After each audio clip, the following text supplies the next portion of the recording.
নমস্কার বন্ধুরা, চলে এসেছি একটা সেক্সি গল্প নিয়ে আবারও তোমাদের সামনে।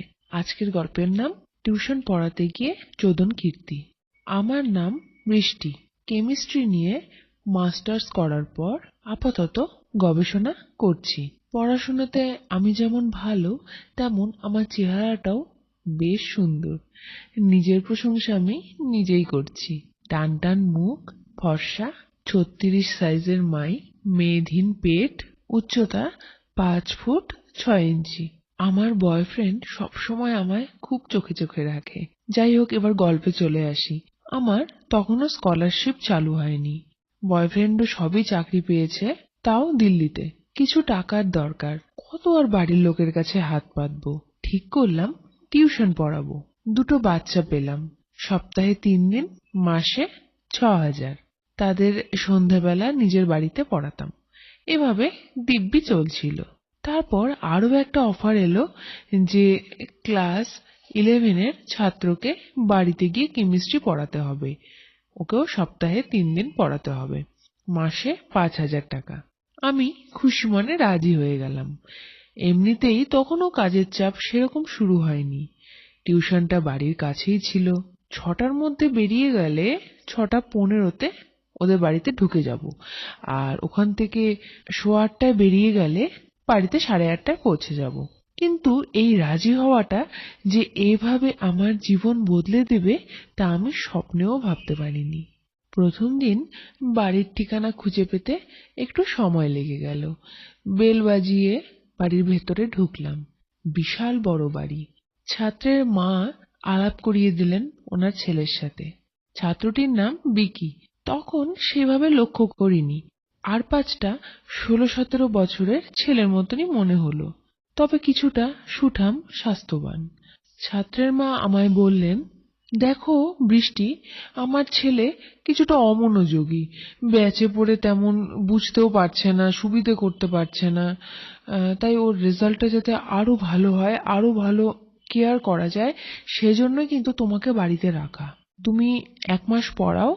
প্রথমে যদি তোমার পড়ানোর ধরন ভালো লাগে, আর যদি মনে হয় যে তুমি ওকে পড়াতে পারবে, তাহলে কিন্তু তুমি ওকে শুধু 11 না, এইচএস অব্দি পড়ানোর দায়িত্ব কিন্তু নিতে হবে।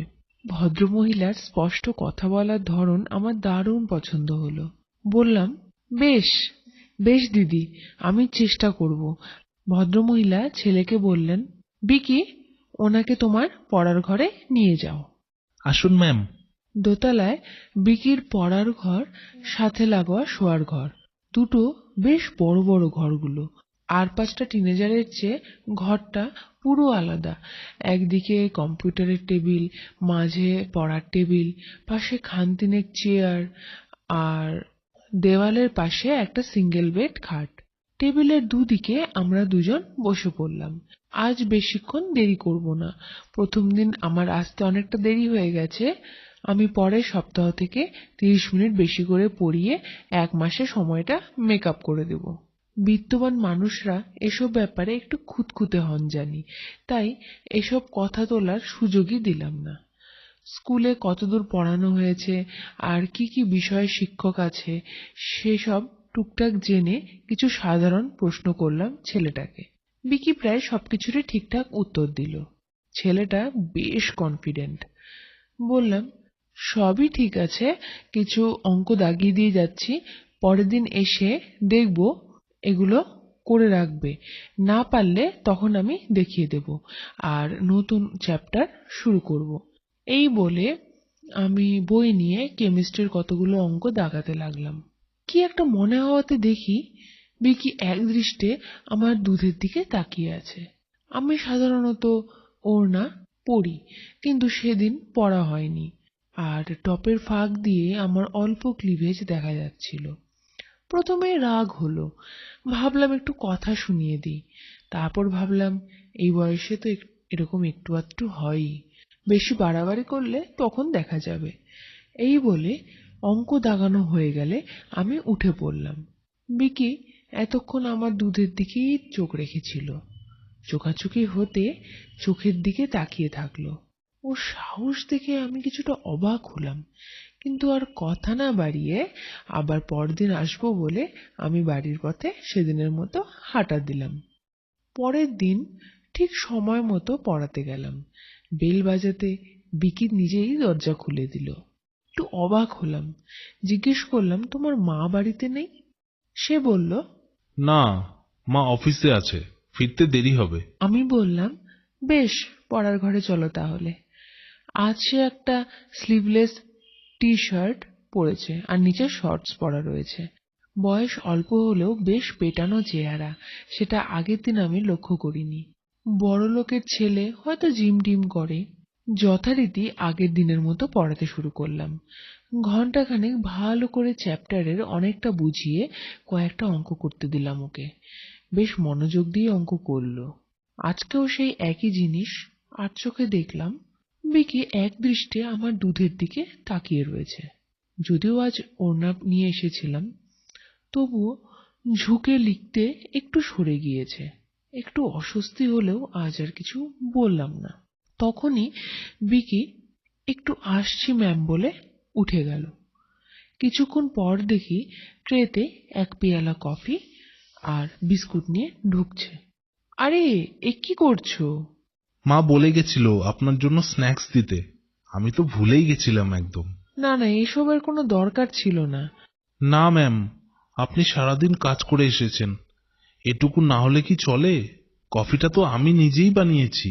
আমি বললাম, বেশ, দাও তাহলে, চেখে দেখি তুমি কেমন কফি বানিয়েছো।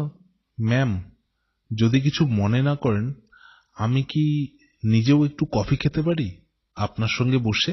আমি একটু অবাক হলাম, তাও বললাম, বেশ তো, খাও না। Thank you ma'am. বলে বিকি গিয়ে নিজের জন্য এক কাপ কফি আনলো। কফিটা বিকি বেশ ভালোই বানিয়েছিল, সে কথা বলতে হেসে আরেক প্রস্তুত ধন্যবাদ দিল। আগেই বলেছি ছেলেটা কিন্তু খুব স্মার্ট। টুকটাক অনেক কিছুই জানলো আমার থেকে। আমিও জানলাম যে ওদের বড় ব্যবসা, বাবা মা দুজনেই ব্যবসার অংশীদার, আর কাজ সামলে ফিরতে প্রায়ই রাত্রি হয়। ছোটবেলা থেকে তাই বিকি অনেকটাই স্বাবলম্বীভাবে বড় হয়েছে। বাড়িতে দারোয়ান ছাড়াও সব কাজের লোক রয়েছে, তারাই সাফাই, রান্নার কাজ সবকিছু করে চলে যায়। আর দারোয়ান আসে রাত্রে। বেশিরভাগ সময় একাই কাটে বিকির। মানে আর পাঁচটা উচ্চবিত্ত টিনেজার যেমন হয় তেমনই। বিকি বলল, ম্যাম, বলছিলাম আপনার নাম্বারটা দেবেন, কোনো অসুবিধা হলে আপনাকে আগে থেকে জানিয়ে দিতাম। এটা আর এমন কি ব্যাপার। আমি নম্বরটা দিয়ে দিলাম। এরপর উঠতে গিয়ে আরেকটা বিপত্তি হলো। চেয়ারে আটকে ওড়নাটা গা থেকে পড়ে গেল, আর আমি কফির কাপ হাতে এমন ভ্যাবাচ্যাকা খেয়ে গেলাম। এই সুযোগে বিকি ভালো করে আমার দুধগুলো দেখতে থাকলো। কেমন জানি উত্তেজনায় আমার নিপেলগুলো দাঁড়িয়ে গেল। বিকি নিশ্চয়ই দেখতে বেশ ভালোই লাগছিল। বুদ্ধিমান ছেলে এসে আমার হাত থেকে কাপটা নিয়ে টেবিলে রাখলো, তারপর ওড়নাটা তুলে কাঁধে দিয়ে দিল। সেই সুযোগে আমার খাড়া হয়ে থাকা বাম নিপেলটা ছুঁয়ে গেল ওর হাতে।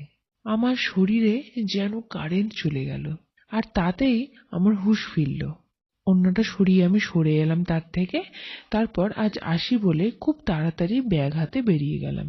বাড়ি ফেরার পরে বুঝলাম এতটা উত্তেজিত আমি আগে কোনো দিনও হইনি। এমনকি আমার বয়ফ্রেন্ডের সাথে যতবার সেক্স হয়েছে তাতেও না। যাই হোক, জামা কাপড় ছেড়ে খাওয়া দাওয়া করে নিজের রিসার্চের কাজ নিয়ে বসে পড়লাম। প্রায় 1টা বাজে, তখন ঘুমোতে যাব। দেখি একটা মেসেজ ঢুকলো, hi ma'am, this is Vicky, this is my number. কেন জানি আমার বুকটা ধকধক করে উঠল, তবু নিজেকে সামলে রাখলাম। Okay, I will save the number. পরের টেক্সটটা ঢুকলো প্রায় সঙ্গে সঙ্গে, আজ আপনার কিছু হয়েছিল ম্যাম? এইভাবে ছুটে চলে গেলেন। আমি এর কি উত্তর দিব বুঝে পাচ্ছিলাম না। একটু সময় নিয়ে বললাম, ও কিছু না, ডোন্ট ওয়ারি। বিকি লিখে পাঠালো, ঠিক আছে ম্যাম, গুড নাইট। আমিও গুড নাইট বলে শুয়ে পড়লাম। কিন্তু সেদিন ঘুম এলো আরো অনেক রাত্রে। মাঝে উইকেন্ড গেছে, মনটাও একটু হালকা হয়েছে। বয়ফ্রেন্ড দিল্লিতে বাড়ি পেয়ে সবকিছু গুছিয়ে নিয়েছে, তার সাথে নিয়মিত কথা আমার শুরু হয়েছে। মনটাও ভালো হয়েছে অনেকটা। বুঝতে পারলাম একাকিত্বে ভুগছিলাম, হয়তো তাই সেদিনের ঘটনাটা ওইভাবে আমি রিয়্যাক্ট করেছি। তাও সোমবার আসাতে মনে একটু হলেও ধুকপুকানি শুরু হলো। ক্যাম্পাস থেকে বিকিদের বাড়ি গিয়ে বেল বাজালাম। আজ বিকির মা খুলে দিলেন। আমি একটু নিশ্চিত হলাম। আজ বাকি কিছু স্বাভাবিক ছিল। কাজের লোক এসে কফি দিয়ে গেল। গত দুদিন নতুন অভিজ্ঞতার কথা ভেবে আমিও আশ্বস্ত হলাম। ফেরার সময় বিকির মা বললেন, বিকির আপনার পড়ানো খুব পছন্দ হয়েছে, তাই আপনি ওকে টানা 2 বছর পড়াবেন।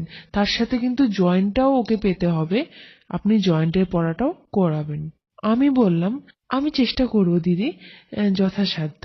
এরপর উনি আমার হাতে একটা খাম ধরিয়ে দিলেন, বললেন, এটাতে এই মাসের মাইনে আর সামনের মাসের অ্যাডভান্সটা আছে। আজকাল অনেকেই অ্যাডভান্সে টাকা নেয়, তো তাই দিলাম। আমি একটু লাজুক ভাবে থ্যাংক ইউ বলে বাড়ি ফিরলাম। গুনে দেখি 10,000 টাকা আছে। খুশি মনে বয়ফ্রেন্ডকেও জানালাম। ও একটু টিজ করে বলল, এরকম চললে কদিন পর তো আমার থেকেও বেশি টাকা রোজগার করবে তুমি। আমি একটু ধমক দিয়ে শুয়ে পড়লাম। তখনই বিকির টেক্সট ঢুকলো, গুড নাইট। আমিও রিপ্লাই করে দিলাম। এভাবেই চলতে থাকলো বিকিকে পড়ানো। প্রায় দুবেলায় টেক্সট করতো বিকি। কখনো বয়ফ্রেন্ড বিজি থাকলে রাত্রে আড্ডাও দিতাম আমরা। ছেলেটা দারুণ কথা বলতে জানে, তাই ও সহজেই কনভারসেশন চালিয়ে যেত। টুকটাক ফরওয়ার্ডেড জোকসও পাঠাতে লাগলো, আমিও রিপ্লাই করতাম। এইভাবে আমরা অনেকটাই সহজ হয়ে গেলাম। বিকি ক্লাস টেস্টে ভালো রেজাল্ট করতে থাকলো। বন্ধুরা, আজকের গল্প এখানেই শেষ করছি। সামনের দিন এই গল্পটার বাকি অংশটা নিয়ে তোমাদের সামনে হাজির থাকবো। আজকের গল্পটা শুনে তোমরা নিশ্চয়ই বুঝতে পারছো কতটা উত্তেজনা রয়েছে গল্পে। দেখা হচ্ছে সামনের এপিসোডে।